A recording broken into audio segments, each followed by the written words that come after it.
রাত তখন প্রায় 2:04। হুগলির এক অজানা রাস্তা ধরে হেঁটে চলেছে এক অজানা পায়ের আওয়াজ। কেউ যেন এই দুনিয়াকে মনে করিয়ে দিচ্ছে কিছু আসছে যা অদেখা, যা অজানা আর ভয়ঙ্কর। আচমকায় থেমে যায় সেই আওয়াজ, বাতাস নিস্তব্ধ হয়ে যায়, আর তারপর ভেসে আসে এক কিশোরীর গলা, বুক ফাটানো আর্তনাদ।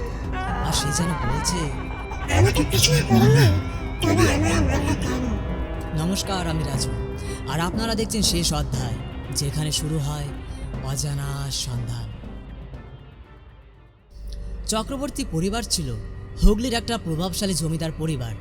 বিশাল অট্টালিকা, ঝলমলে আসবাব, চাকর বাকরের ভিড়, এই সবই ছিল সেই জমিদার পরিবারে।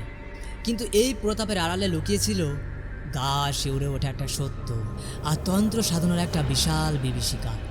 পরিবারের কর্তা হরিহর চক্রবর্তী বিশ্বাস করতেন জীবন্ত বলি ছাড়া সিদ্ধিলাভ অসম্ভব। তার আস্থা ছিল তান্ত্রিক শক্তিতে।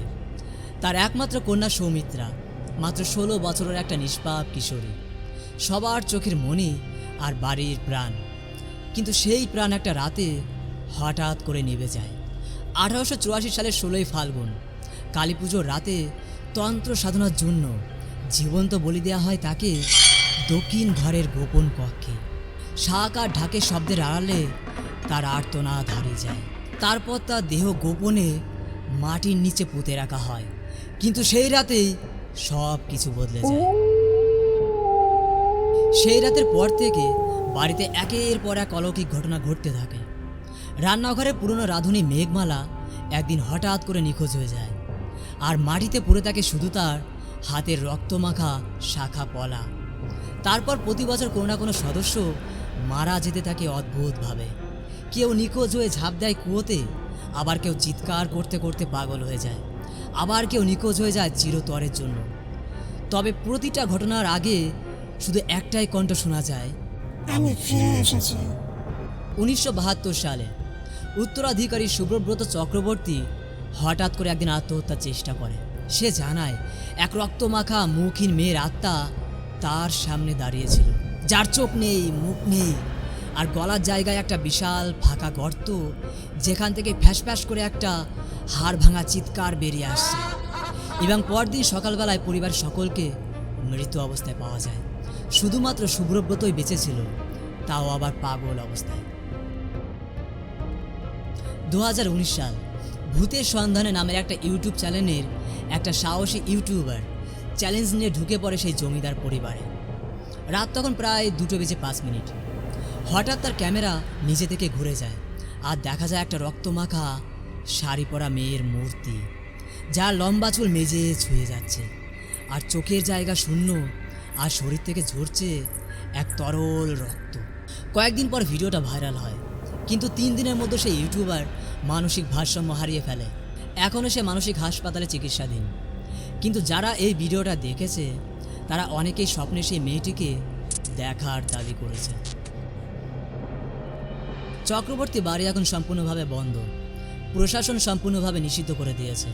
কিন্তু পূর্ণিমার রাতের নিঃশব্দতায় লোকজন জানায় রাতের দিক থেকে ভেসে আসে হারমোনিয়ামের সুর, শঙ্খধ্বনি, আর দেখা যায় প্রদীপের আলো, আর মাঝে মাঝে শোনা যায় সেই হাড় ভাঙা ফ্যাসফেসে আওয়াজ, আমাকে বাঁচাও। তবে স্থানীয়রা বলে যারা সাহস করে ওই বাড়ির সামনে যায় তারা সবাই অসুস্থ হয়ে পড়ে, আর কারোর দেহে পাওয়া যায় নখের দাগ, আবার কেউ কথা হারিয়ে ফেলে। তবে এক বৃদ্ধ বলেন মেয়েটা আজও ফিরে আসে, কারণ ও চায় বিচার আর শান্তি। এই গল্প হয়তো শুনলে মনে হবে যেন কল্পনা, কিন্তু হুগলির চক্রবর্তী জমিদার পরিবারের ভাঙা দেওয়ালে আজও দেখা যায় আর শোনা যায় সেই কান্না, আর্তনাদ আর অভিশাপের হাওয়া। তুমি যদি কোনোদিন হুগলির দক্ষিণ রাতে ওই জমিদার পরিবারের সামনে দিয়ে হাঁটো আর পিছন থেকে শোনো, আমি তো কিছু করিনি, তবে প্লিজ তুমি ফিরে তাকিও না, কারণ হয়তো তখনই তোমার পিছনে দাঁড়িয়ে আছে সেই মুখহীন আত্মা। বাই দ্য ওয়ে, এই গল্পটা কিন্তু একটা কল্পনা ভিত্তিক হরর ফিকশন। বাস্তব কোনো ঘটনার সাথে এর কোনো মিল নেই। জাস্ট ট্রাই করলাম যে কেমন লাগে এই কল্পনা ভিত্তিক হরর ফিকশনগুলো। তবে হ্যাঁ, এরকম কিন্তু ঘটনা প্রতিনিয়ত আমাদের সাথে ঘটে চলেছে, তোমাদের কারোর যদি এরকম কোনো স্টোরি বা সত্যি ঘটনা থেকে থাকে তাহলে কিন্তু সেটা আমাদের কমেন্ট সেকশনে কমেন্ট করে জানাতে পারো। আর অবশ্যই আমার ডিসক্রিপশানে একটা ইমেল দেওয়া আছে, চাইলে সেখানেও লিখে পাঠাতেই পারো। আমরা চেষ্টা করব সেটাকে সবার সামনে এইভাবে তুলে ধরার। ওকে, আর অবশ্যই লাইক করো, কমেন্ট করো, শেয়ার করো আর সাবস্ক্রাইব করো আমাদের এই শেষ অধ্যায় চ্যানেলটা। ওকে, থ্যাংক ইউ।